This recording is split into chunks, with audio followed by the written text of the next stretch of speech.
మాజీ ముఖ్యమంత్రి జగన్ క్యాంప్ కార్యాలయం వద్ద డబుల్ లైన్ రోడ్ వివాదాస్పదంగా మారింది.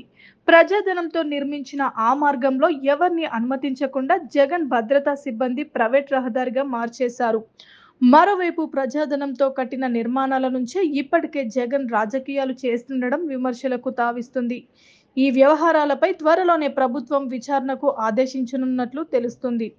అధికారంలో ఉన్నన్ని రోజులు ప్రజా సంక్షేమం కన్నా తన విలాసాలకే ప్రాధాన్యత ఇచ్చిన జగన్ ఎన్నికల్లో ఘోర పరాజయం తర్వాత కూడా ఏమాత్రం మారలేదు.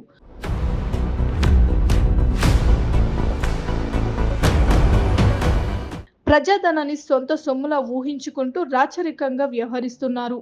జగన్ క్యాంప్ కార్యాలయం వద్ద ప్రజాధనంతో నిర్మించిన డబుల్ లైన్ రహదారిని సొంత రోడ్లా ఆక్రమించి ఆ వైపు ఏ ఒక్కరిని అనుమతించకుండా నిషేధించారు. గత ప్రభుత్వ హయాంలో దాదాపు 5 కోట్ల వ్యయంతో 1.5 కిలోమీటర్ల మేర రోడ్డు నిర్మాణం చేపట్టారు.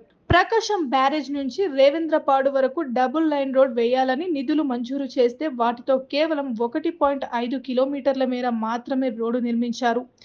జగన్ ఇంటి ఎదురుగా ఉన్న కరకట్ట మార్గంపై కూడా రాకపోకలు నిలిపివేయడంతో స్థానికులు ఇబ్బంది పడుతున్నారు. రవీంద్రపాడు వైపు ప్రభుత్వ ప్రైవేట్ కార్యాలయాలు గృహ నిర్మాణాలు ఉన్నప్పటికీ 5 ఏళ్లుగా అటువైపు ఎవరిని అనుమతించడం లేదు. జగన్ క్యాంప్ కార్యాలయంలో ప్రజాధనం వినియోగించి పెద్ద ఎత్తున నిర్మాణాలు చేపట్టారు.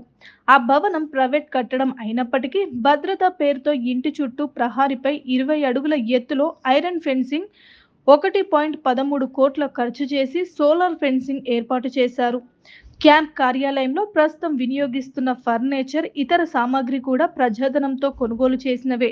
గతంలో సీఎం క్యాంప్ కార్యాలయంగా ప్రకటించిన తర్వాత హైదరాబాద్లోని హెచ్ బ్లాక్ నుంచి యూపీఎస్ కంప్యూటర్లను అక్కడికి తరలించారు.